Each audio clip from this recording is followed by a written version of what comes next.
Hi team, so this week we're talking portions.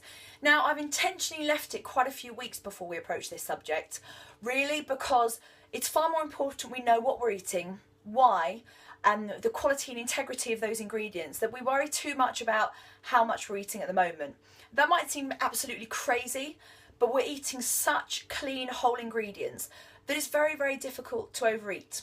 Now, protein, carbs and fat all hold energy for us, and protein and fats definitely provide us more energy, and fats even more so, but there is only so much of those products we can eat when they're whole, when they're untainted, when they've not been heavily processed, and when they've not got chemicals added to them.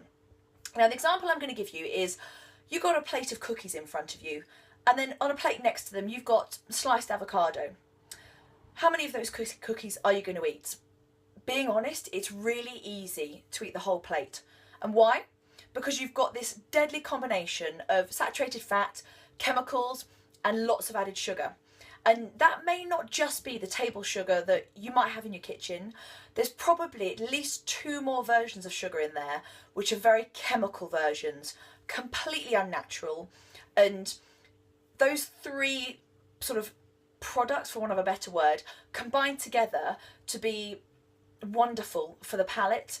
And what they can do as well, they can confuse our appetite hormones, that we think we're really enjoying it, but our natural responses to be full, to be satiated, are just blindsided. So it's very easy to start munching and to not stop.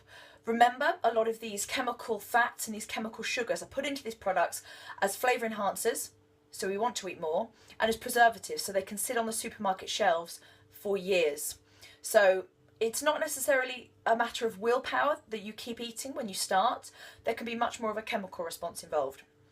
Forget the cookies, let's look at the avocado. Now that avocado is sliced and chopped into chunks, and you're just eating the avocado, how much are you really going to eat?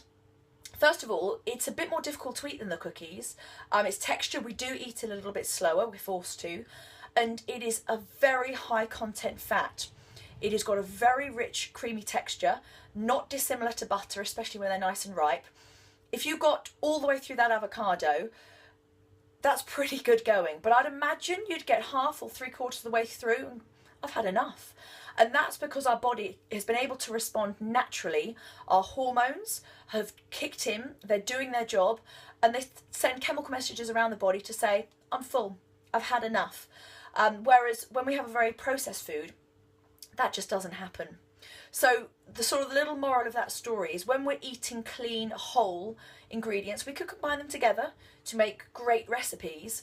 Our body will respond to them very naturally. And when there is a reasonable content of fat, when we've got some protein in there, and definitely when we've got plenty of fibre, our hunger hormones will kick in and we will cease eating. Our body will be told, we're full, we don't need any more. So let's break it down a little bit more. Let's talk about protein. So imagine you've got your palm in front of you, and chop off your fingers, definitely the tops of your fingers, hypothetically, and that's your portion size for your protein. This is your guide. So that's the size portion you should be looking for a chicken breast, for a steak, for a portion of mince, not piled too high. If this is going to be your portion of quinoa, of lentils, of beans, if you're taking them as your vegetarian or vegan options, or imagine you could fit in perhaps 2 eggs, maybe 3 eggs cut in half in that space too. That's a good portion sort of suggestion. It's equally good actually for yogurt, that you imagine a portion of yogurt maybe 1/2 centimetre thick across that span. That's a decent portion of yogurt. Now carbohydrates. Your veg, eat as much as you want, especially if there's still got the skins on there. So our carrots, if you've left the skins on your potatoes, when it comes to green beans, salad, any other veg, go to town. There's absolutely no restrictions. Just try to fill your plate with colour, and if you can, create yourself a bit of a rule that you never make a salad or add veg to your dinner if there's less than 3 colours. Perhaps, 3 colours is your benchmark, and across the day, can you choose 5 different colours? That way you're going to be getting an amazing mix of vitamins and minerals to boot.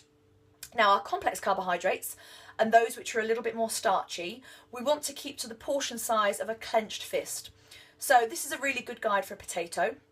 When you have a whole potato, say you're having a jacket spud, which is such a great choice, that's pretty logical. One potato each, a clenched fist size, that's nice and sensible. But when we chop potatoes up and turn them into wedges, drizzle with a little oil, loads of rosemary, loads of crushed garlic, bung them in the oven, you've got some amazing clean potato wedges. It's not a chip, it's even more tasty, and it's clean and it's healthy. It is a lot easier though to kind of have 1.5 potatoes or maybe 2.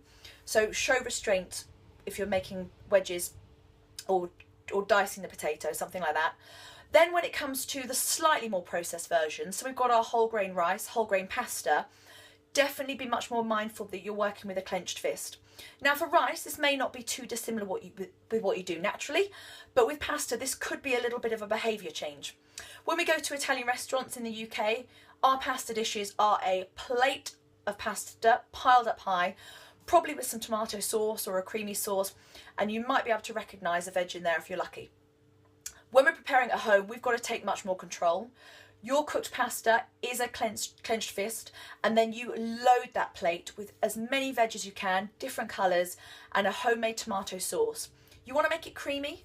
Add in some low-fat yoghurt or low-fat creme fraiche, loads of salt and pepper, and you can easily make your own version of a carbonara or a slightly more creamy mushroom sauce without having to add a full-fat cream option, or as much cream as you certainly would need to if it was a cream-based sauce. Then finally, we've got the fats. Now, these guys, it does kind of vary on what you're having. If you're going to have an avocado, I would suggest half an avocado is a decent sized portion. Nuts, 10 to 12, maybe 14 individual nuts, that's a good reasonable sized portion. With your nuts, make sure that you're choosing unsalted, plain nuts. Unsalted nuts, you get 10 or 12 almonds in you, and you've had enough. They're quite chewy to eat, they can leave the mouth a little bit dry.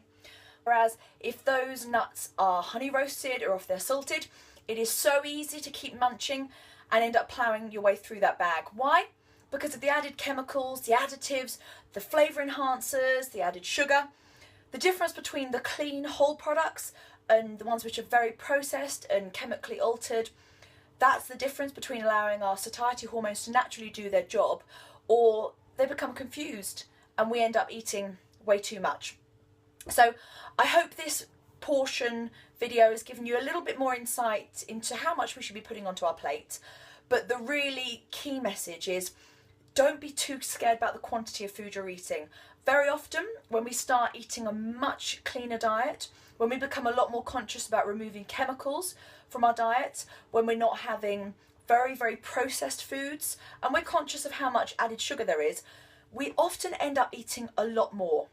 It is really important on this program that you are not hungry. 4 meals, or 3 meals and a snack each day, plenty of water, maybe a couple of coffees or your teas if you enjoy them. That is plenty of meals. You might have 3, maybe 4 hours between meals. The quantity should be enough that you finish the meal feeling full, and that you are full for 3, maybe 3.5 hours. Then you start getting those natural hunger signals kicking in, and you're looking for your next clean meal.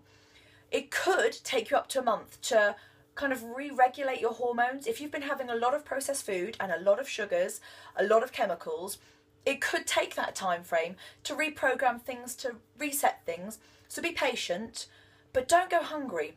Fill up on vegetables.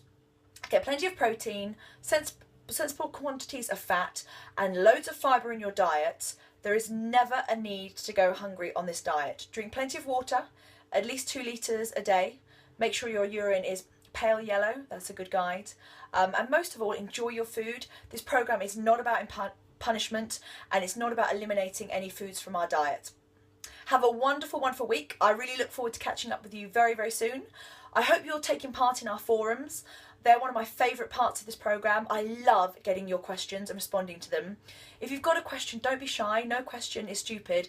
And I'm sure if you're thinking of it, someone else out there on the programme is thinking of it too.